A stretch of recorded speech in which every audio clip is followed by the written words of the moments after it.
يرضى منك عنها ولأن تصحب جاهلا لا يرضى عن نفسه خير لك من أن تصحب عالما يرضى عن نفسه فأي علم لعالم يرضى عن نفسه وأي جهل لجاهل لا يرضى عن نفسه. Asal daripada semua maksiat dan kelalaian dan syahwat adalah merasa puas dengan kebaikan diri sendiri. Dan asal daripada semua ketaatan, kesedaran, kesucian jiwa adalah tidak merasa puas dengan kebaikan diri sendiri. Bersahabat dengan orang jahil yang tidak merasa puas dengan kebaikan dirinya lebih baik daripada bersahabat dengan orang pandai yang puas dengan kebaikan dirinya. Ilmu apakah yang dimiliki oleh orang pandai yang puas dengan kebaikan dirinya, dan kejahilan apakah yang dimiliki oleh orang jahil yang tidak puas dengan kebaikan dirinya sendiri? Kata-kata hikmah ini merujuk kepada hakikat muamalah insan, manusia dengan Tuhannya. Melihat kepada diri sendiri dengan pandangan puas hati dan melihat kepada diri sendiri dengan serba-serbi kekurangan. Beliau mengatakan punca kepada segala maksiat, punca kepada segala kesalahan, kelalaian, dan punca orang mengikut pada syahwat adalah karena puas dengan kebaikan yang ada pada dirinya sendiri, melihat dirinya sempurna, melihat dirinya perfect.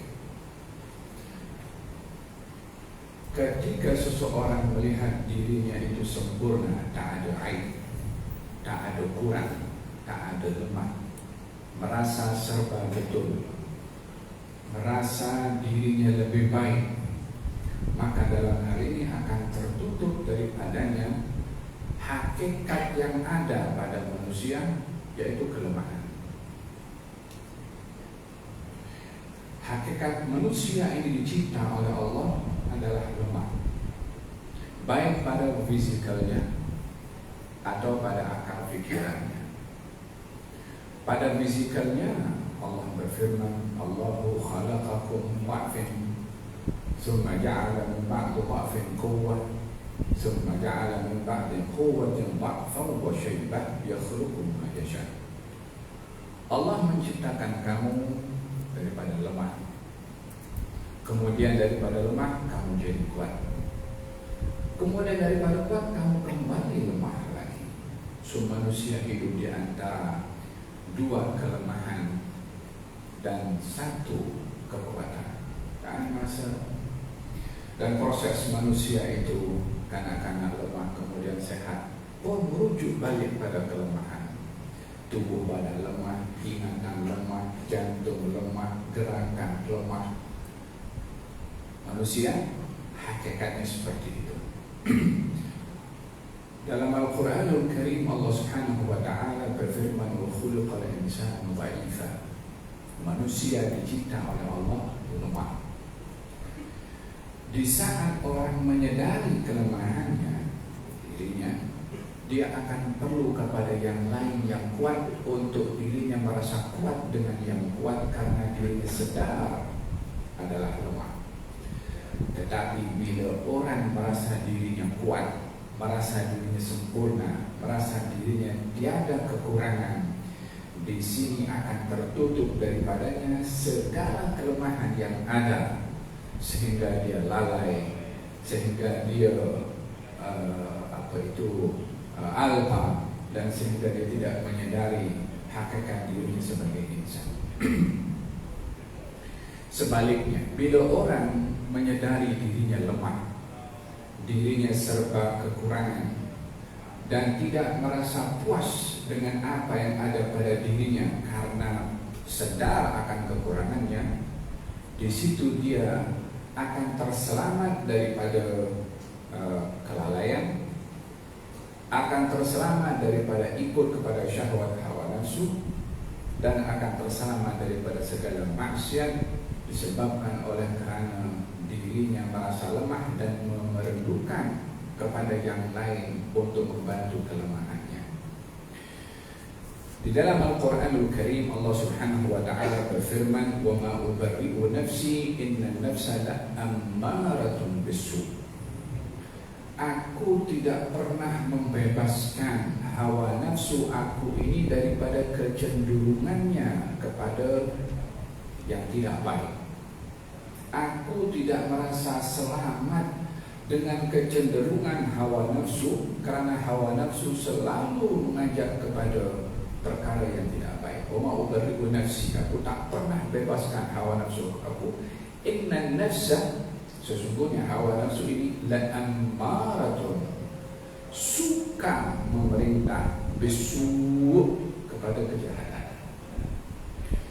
Sehingga orang yang dia menyerahkan dirinya kepada hawa nafsunya, merasa sempurna, maka hawa nafsunya akan mengajak kepada dia kepada kejahatan dan tidak menyadari kalau dirinya berbuat jahat karena merasa sempurna.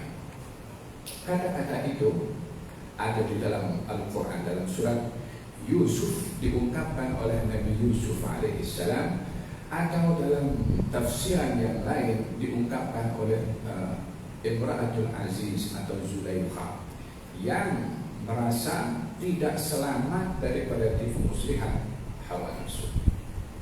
Seorang penyair mengatakan,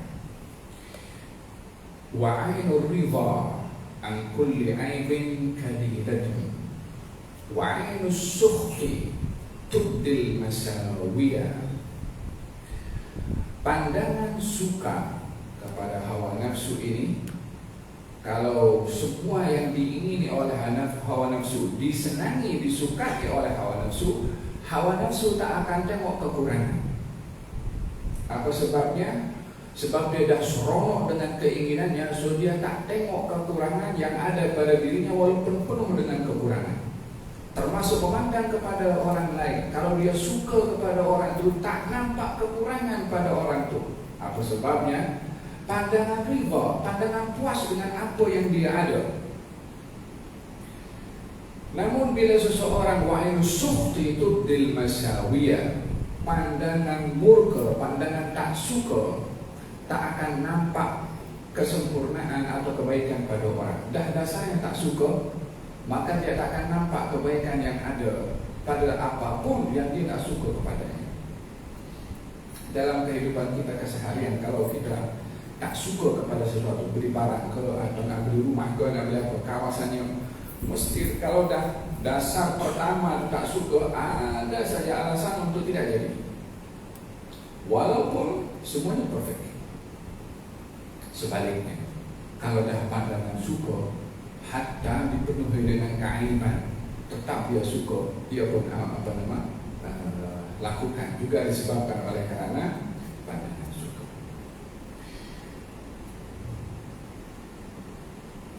Di dalam Al-Quranul Karim, Allah memberikan beberapa contoh tentang orang yang dia merasa betul pada perbuatannya dan bagaimana ditipu dengan perasaannya sendiri karena menganggap dirinya betul, yang pada akhirnya pun menyesal.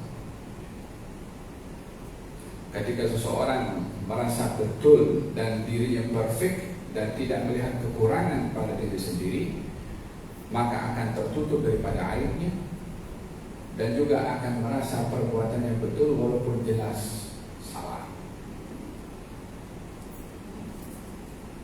Di dalam Al-Quran, Allah berfirman mengenai cerita Nabi Yusuf dan adik-beradiknya. Adik-beradiknya tak senang hati karena Nabi Yusuf mendapat perhatian lebih daripada ayahnya, Nabi Yaqub.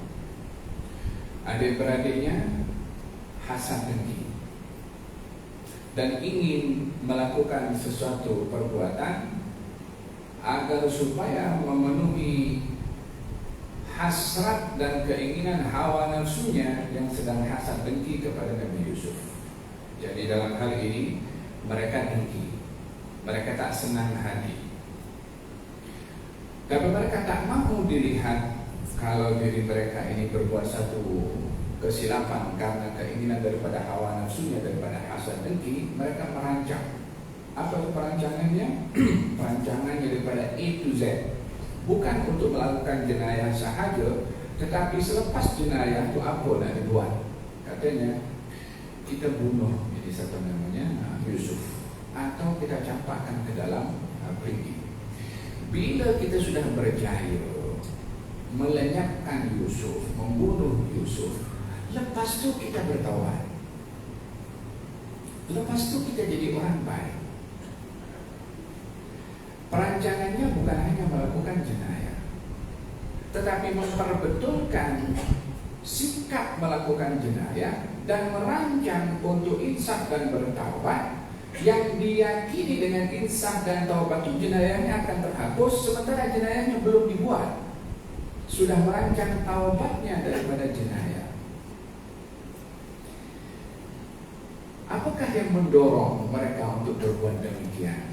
Kalau bukan daripada merasa betul pada tindakannya, merasa betul puas hati dengan dirinya sendiri untuk memenuhi keinginan mereka, untuk memenuhi hawa nafsu mereka. Kata Imam Al-Busiri mengatakan, wa nafsu ka tifli in tuhmilhu syafa'ala hubbur radha' wa in taftinhu yanfatim. Hawa nafsu ini umpama anak yang masih kecil, yang kalau anak yang masih kecil itu disusui sampai 2 tahun, kalau selepas 2 tahun itu ibunya tidak memberhentikan daripada menyusu, maka anak terus akan tetap menyusu. Jadi untuk memberhentikan anak daripada menyusu, maka dipaksa anak untuk berhenti dengan berbagai macam cara, hawa nafsu macam itu. Bila selalu dipenuhi keinginannya, maka dia akan menunjuk lebih daripada orangnya. Tapi bila ditekan dan tidak dipenuhi keinginannya, di situ dia akan berhenti daripada menuntut apa yang diinginkan. Di dalam Al-Quranul Karim, Allah Subhanahu wa Ta'ala menceritakan tentang makhluk yang merasa perfect pada dirinya, tidak mahu mengenali kesilapannya, sehingga ketika dihukum pun dia tidak menyalahkan dirinya, tapi menyalahkan yang menghukum. Walaupun dirinya melakukan satu jenayah, dirinya melakukan satu silap, tapi oleh karena tak mahu melihat kekurangan pada diri, oleh karena melihat dirinya serba sempurna, tak mau mengaku silap, dilemparkan kesilapan pada orang. Dan dia tak tanggung-tanggung melemparkan kesilapan kepada Tuhan, melemparkan kesilapan kepada Tuhan. Di dalam Al-Quran Allah berfirman mengenai iblis ketika dihalau oleh Allah Subhanahu wa Ta'ala daripada syurga, disuruh sujud tak mau sujud, ditanya oleh Allah kenapa tak mau sujud, dia pun berdolah dalih. Ketika dihukum oleh Allah, dia pun tidak mau insaf. Ketika dihalau daripada syurga, dia tak mau insaf, tak mau mengatakan maafkan aku ya Rabbi. Dia diturunkan oleh Allah Subhanahu wa Ta'ala. Lalu apa dia kata masa diturunkan oleh Allah ke bumi? Katanya, fabima awaitani la'aqudanna lahum siratal mustaqim thumma la'atiyannahum min bayni aydihim wa min khalfihim wa 'an aymanihim wa 'an shama'ilihim wa la tajidu aktsarahum syakirin. Wahai Tuhanku, seperti mana Engkau telah celakakan aku, sebagaimana Engkau membinasakan aku. Yang berkata ini ungkapannya iblis kepada Allah yang direkod di dalam Al-Quran Al-Karim. Katanya, Engkau telah celakakan aku, sebagaimana Engkau telah celakakan aku. Nah, dinisbahkan kepada siapa kesalahan itu? pada Tuhan. Dia tak ingat dia disuruh perintah sujud untuk tidak mau sujud, ditegur oleh Allah tidak mau insaf, diusir oleh Allah tidak mau mohon maaf. Itu pun masih dia menyalahkan Tuhan. Tak tanggung-tanggung, yang disalahkan Tuhan yang Maha Menciptakan dan Maha Suci daripada segala kesilapan. Apa punca daripada iblis ini boleh menyalahkan Allah? Puncanya adalah melihat kesempurnaan pada diri sendiri. Dengan ibadahnya, dengan dia mendapat dilarang tausul malaikat, dulu dia bersama dengan malaikat. Dan hakikat kebinasaan seseorang itu bila tertipu dengan kebaikan lebih dahsyat, lebih teruk berbanding dengan orang tertipu dengan kemaksiatan. Orang berbuat maksiat dan tertipu dengan maksiatnya tidak lebih dahsyat dan lebih teruk daripada orang yang tertipu dengan kebaikan dan juga taat. Dalam hal ini iblis tertipu dengan ketaatannya, dengan ibadahnya. Dia melihat diri yang paling baik. Katanya, Fabima aghwaytani, sebagaimana engkau telah celakakan aku wahai Allah, la'aqudanna lahum siratakal mustaqim, aku akan duduk untuk mereka, yakni untuk manusia, jalanmu ya Allah yang lurus.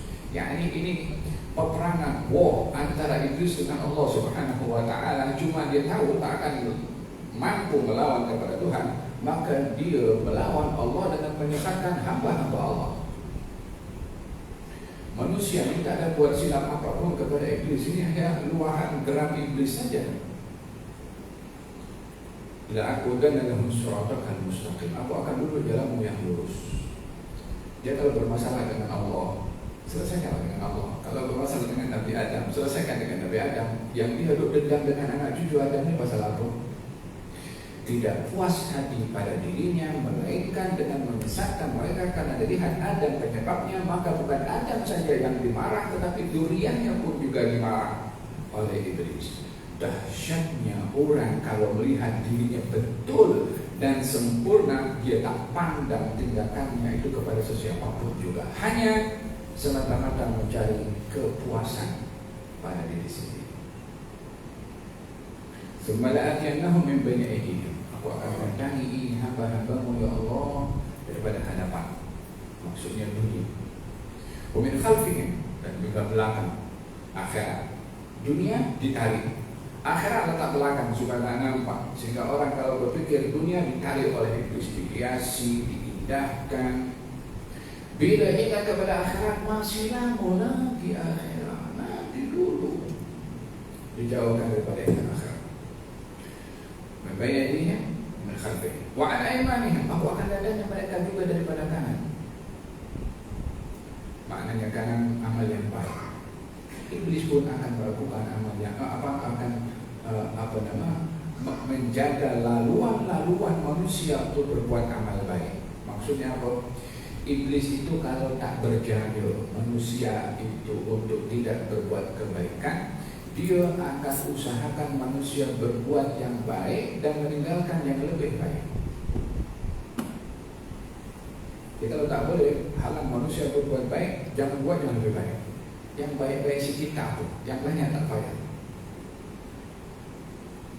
Baiknya ini, melihat kata siapa kata Nabi Muhammad SAW, orang itu kalau tidur akan diikat di belakangnya oleh iblis dengan 3 ikatan.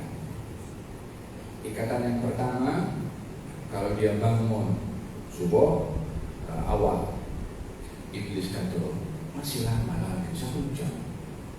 Awak boleh pejam mata sikit-sikit lagi, nanti boleh bangun.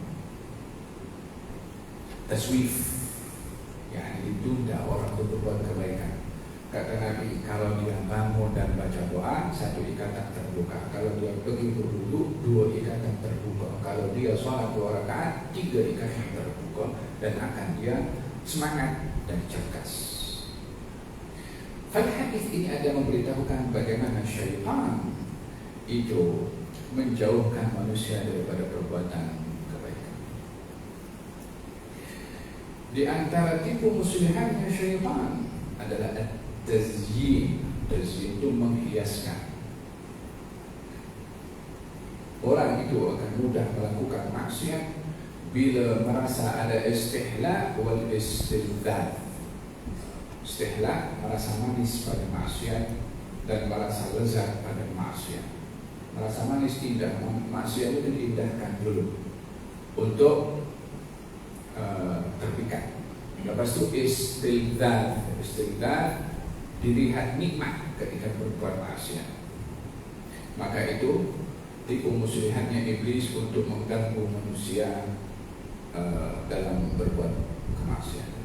Contohnya Nabi Adam alaihissalam dalam Quran ketika dilarang oleh Allah Subhanahu wa taala untuk makan buah-buahan di satu pokok sebagai dugaan dari Allah. Jangan dekati pokok ini. Apa kata iblis?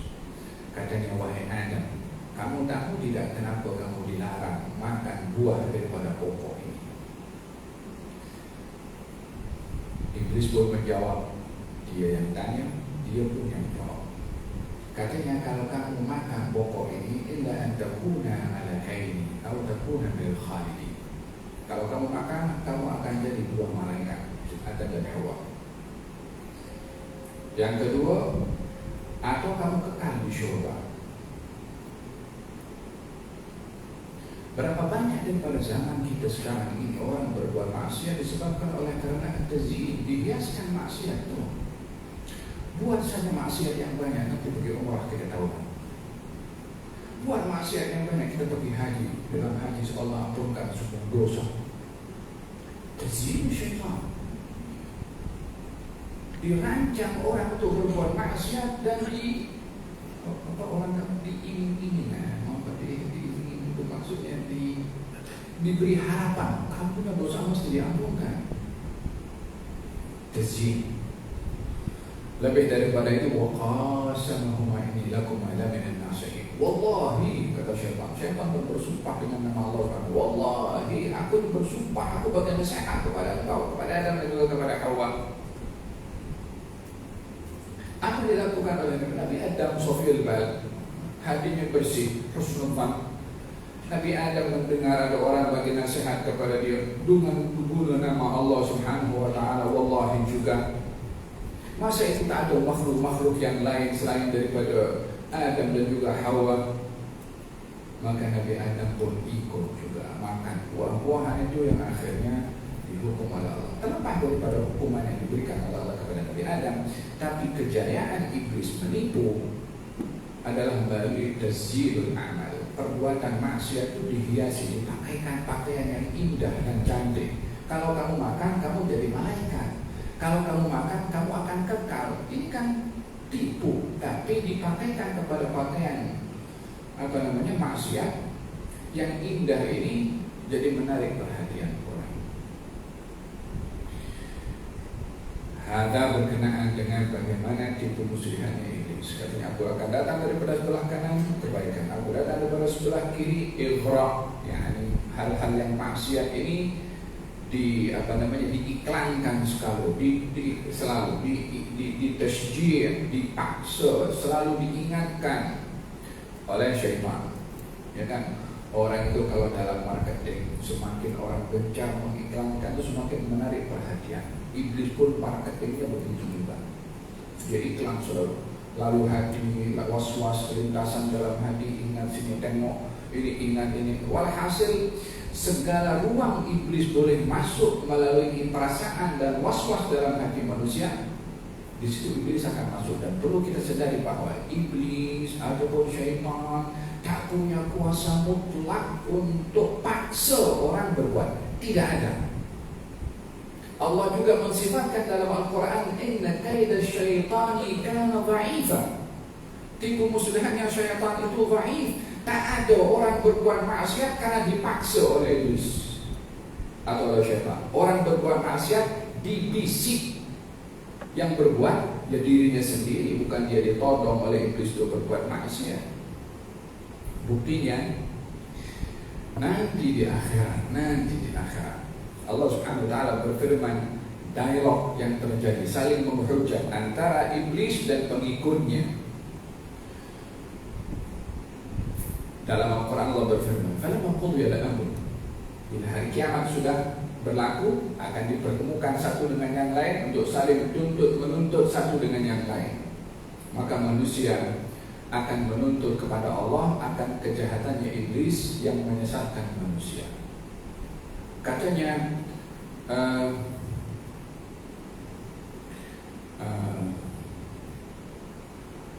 dalam Al-Quran,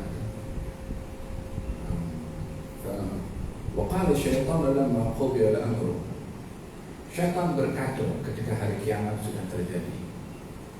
Kata syaitan mengatakan kepada pengikutnya, innallaha wa'adakum wa'adal haqqi wa wa'adtukum fa akhlaftukum. Allah menjanjikan yang benar untuk kamu.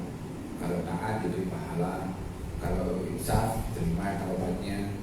Wa wa'adtukum, aku pun janji juga, fa akhlaftukum, tapi aku tipu kamu. Fala talumuni wa lumu anfusakum. Kamu jangan maki aku, kamu maki dirimu sendiri. Apa sebabnya? Aku tak paksa kamu, aku hanya mengajak, illa an da'autukum fastajabtum li. Aku hanya propaganda saja, aku hanya iklan saja, aku hanya memaklumkan saja, aku hanya mengajak saja, kamu ikut. Jangan kamu maki saya, maki dirimu sendiri. Siapa suruh ikut? Ma'ana bimusrihikum wala antum bimusrikhiyya. Saya tak mungkin tolong kamu, dan kamu pun tak mungkin tolong saya.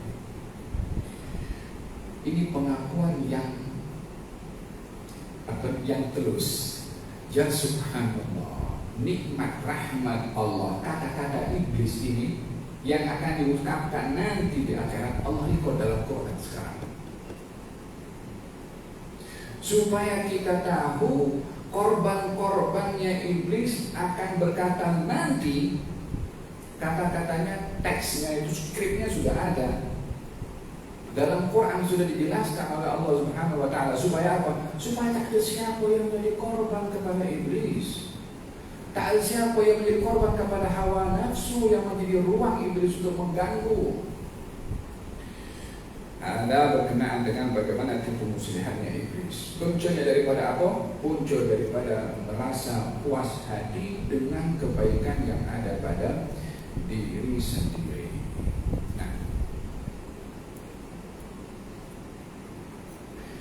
Nah, ketika ajal datang kepada Imam Ahmad bin Hanbal nazar. Kemudian Ahmad bin Hanbal ini dikelilingi beberapa anak muridnya dan keluarganya. Kemudian katanya, tidak. Dan dia terlap sekejap. Dan dia masuk buka mata balik. Katanya, adakah aku mengatakan sesuatu sebentar tadi? Katanya, ya. Engkau mengatakan tidak. Katanya, ya, aku tidak bercakap dengan kamu. Aku nampak iblis. Orang itu kalau sudah nazar, dia terbuka hijab antara dia dengan alam barzakh. Katanya iblis menggigit jari dan mencemir. Katanya, futtani ya Ahmad. Hai Ahmad, aku kalah dengan engkau. Engkau terlepas daripada tipu muslihatnya aku. Kata iblis. Imam Ahmad bin Hanbal mengatakan, belum. Aku belum selamat daripada tipu muslihat engkau.